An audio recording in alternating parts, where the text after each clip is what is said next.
I shall now make a statement in my capacity as the representative of the United States. 30 years ago, my predecessor, Daniel Patrick Moynihan, made the case that human rights have a special place in foreign policy. It had been just 2 years since the General Assembly passed its outrageous resolution equating Zionism with racism. Moynihan thought tolerance and compassion could use a win at the UN, and as usual, he was right. The first argument he offered for paying more attention to this subject was that human rights are inalienable rights. When we embrace human rights, we embrace the values that are held, among others, by all the world's major religions. Indeed, one of the purposes of the United Nations is, quote, respect for human rights and for fundamental freedoms for all, without distinction as to race, sex, language, or religion. Ambassador Moynihan did not stop with arguing that protecting human rights is the right thing to do. He also argued that it's the smart thing to do, and it is.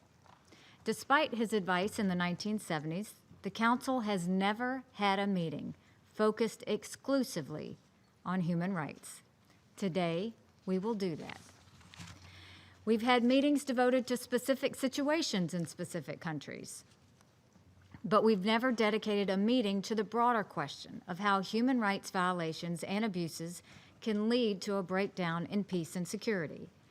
The traditional view has been that the Security Council is for maintaining international peace and security, not for human rights.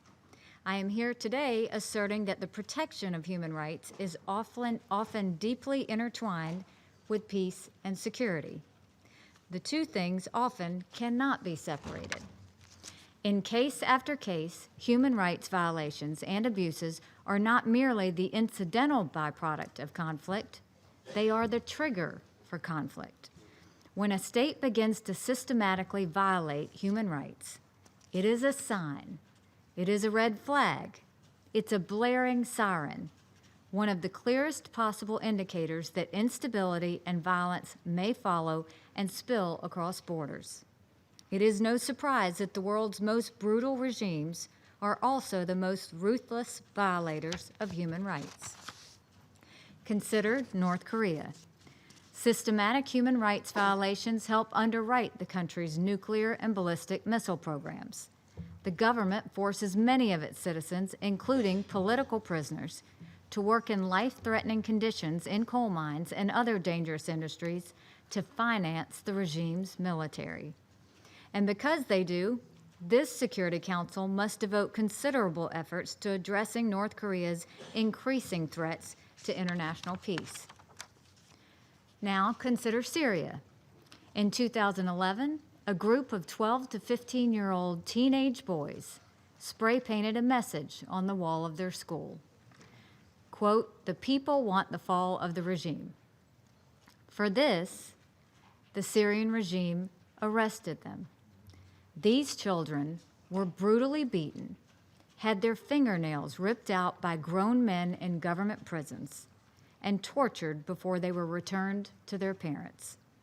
The outrage spawned more protests and more crackdowns, and the cycle repeated until the situation turned into a full-fledged war.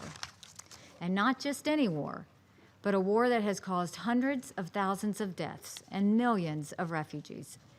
What began with the sort of human rights violation and abuses that this council has been reluctant to address has become a security issue that we are focused to address repeatedly.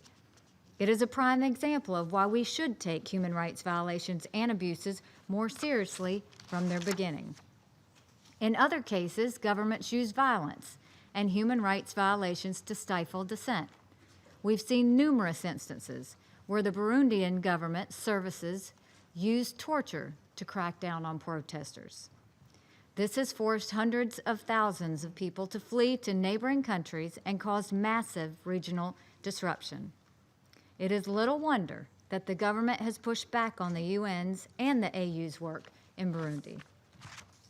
We continue to watch Burma, where the security forces have allegedly conducted episodes of violence and repression against ethnic Rohingya, who already face widespread ethnic and religious discrimination from governmental authorities and popular social movements, even despite the human rights gains achieved throughout the country as a result of Burma's ongoing democratic transformation.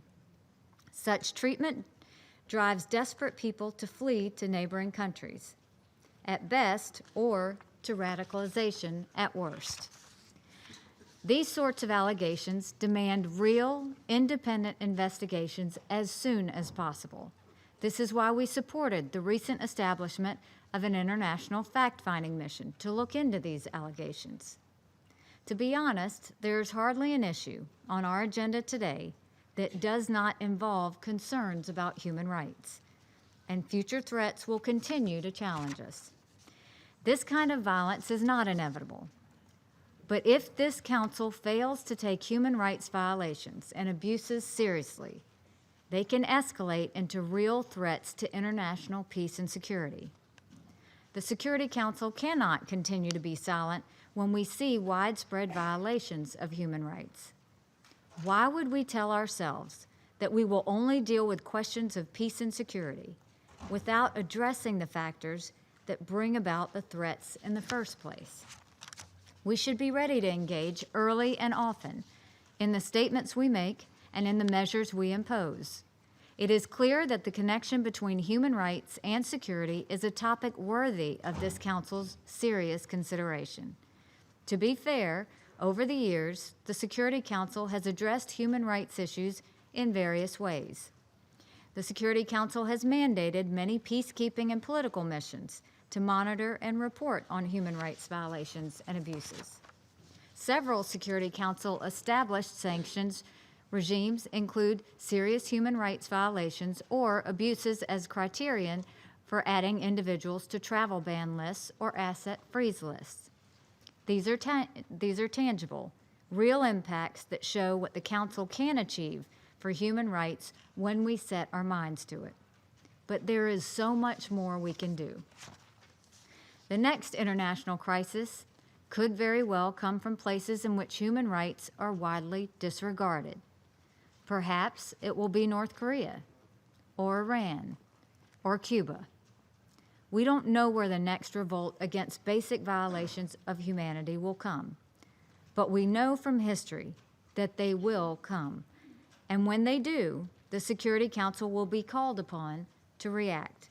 We are much better off acting on the front end, standing for human rights before the absence of human rights forces us to react. It's past time for this council to fulfill the mandate we were given 72 years ago. It's past time that we dedicate ourselves to promoting peace, security, and human rights. I thank my colleagues for their consideration. I now resume my function as the President of the Council